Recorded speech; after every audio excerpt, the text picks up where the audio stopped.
दोस्तों, ये जो आप गोल्डन 117 नाम की चीन की बिल्डिंग देख रहे हो, इसकी कंस्ट्रक्शन अगस्त 2008 से शुरू हुई थी।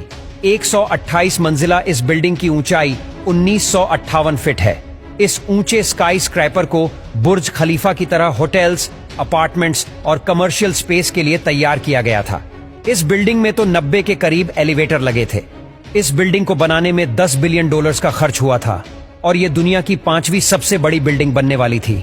लेकिन अफसोस, ये प्रोजेक्ट इतनी बुरी तरीके से फेल हुआ कि $10 बिलियन के बदले में कंपनी की एक पाई तक वापस नहीं लौटी। दरअसल इसे 2015 में चीन सरकार ने बैन कर दिया क्योंकि चीन के अंदर 1640 फीट से ऊंची बिल्डिंग बनाना इल्लीगल है। गवर्नमेंट ने इसे बैन भी किया और कंपनी पर भारी फाइन भी डाला। आज तक ये बिल्डिंग वैसे की वैसी ही पड़ी है। इसे ना इस्तेमाल करने की इजाजत है और ना ही रिकंस्ट्रक्ट करने की परमिशन मिली।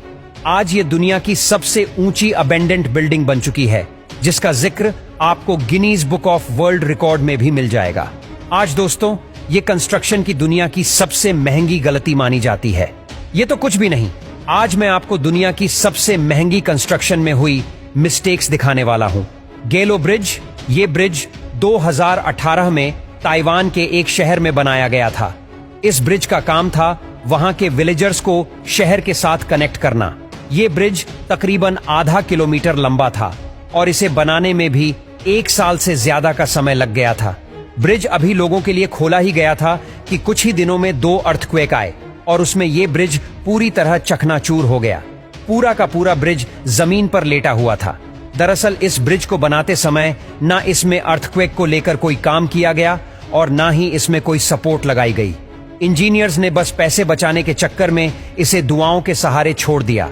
इस हादसे में कोई जानी नुकसान तो नहीं हुआ, लेकिन करोड़ों रुपयों का लॉस इसमें सरकार को जरूर हो गया और अब दोबारा इसे बनाने के लिए भी करोड़ों रुपए इस पर खर्च हो रहे हैं। Forest city. 2006 में चीन की एक रियल एस्टेट फर्म ने चीन के अंदर एक प्रोजेक्ट स्टार्ट करने का प्लान बनाया। फॉरेस्ट सिटी नाम का यह प्रोजेक्ट 74,000 एकड़ में फैला हुआ था और इसके अंदर बिल्डिंग्स, अपार्टमेंट्स, होटल्स और मॉल्स तक मौजूद थे। इस शहर को खड़ा करने में $100 बिलियन खर्च किए गए थे, लेकिन अनफॉर्चुनेटली जब यह कंप्लीट हुआ तो चीन के अमीर लोगों ने मलेशिया में जाकर बिल्डिंग्स और अपार्टमेंट्स को खरीदना शुरू कर दिया। चीन के प्रेसिडेंट जी जिनपिंग को यह बात हजम नहीं हुई। उन्होंने अब चीन में एक नया कानून लागू किया कि कोई भी चीन में रहने वाला शख्स $50,000 से ज्यादा रकम चीन के बाहर खर्च नहीं कर सकता, जबकि फॉरेस्ट सिटी का एक एक अपार्टमेंट ही लाखों का था। जिन लोगों के लिए यह शहर बनाया गया था वो तो इसे खरीद ही नहीं पाए। अब इस पूरी सिटी में कई ऐसी बिल्डिंग्स हैं जिनमें सिर्फ एक ही परिवार रहता है। सभी दुकानें यहां खाली पड़ी हैं। लोग आज इसे द घोस्ट सिटी के नाम से जानते हैं।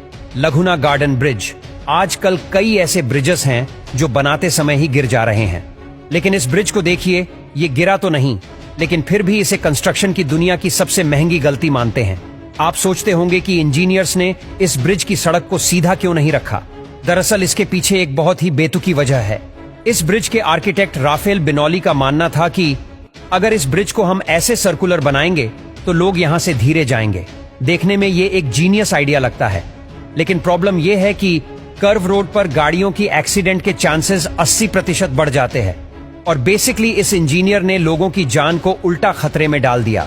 और ये आइडिया ना कि सिर्फ यूजलेस था बल्कि बहुत महंगा भी था, क्योंकि इस ब्रिज को सर्कुलर बनाने में सड़क कई मीटर ज्यादा बनानी पड़ी।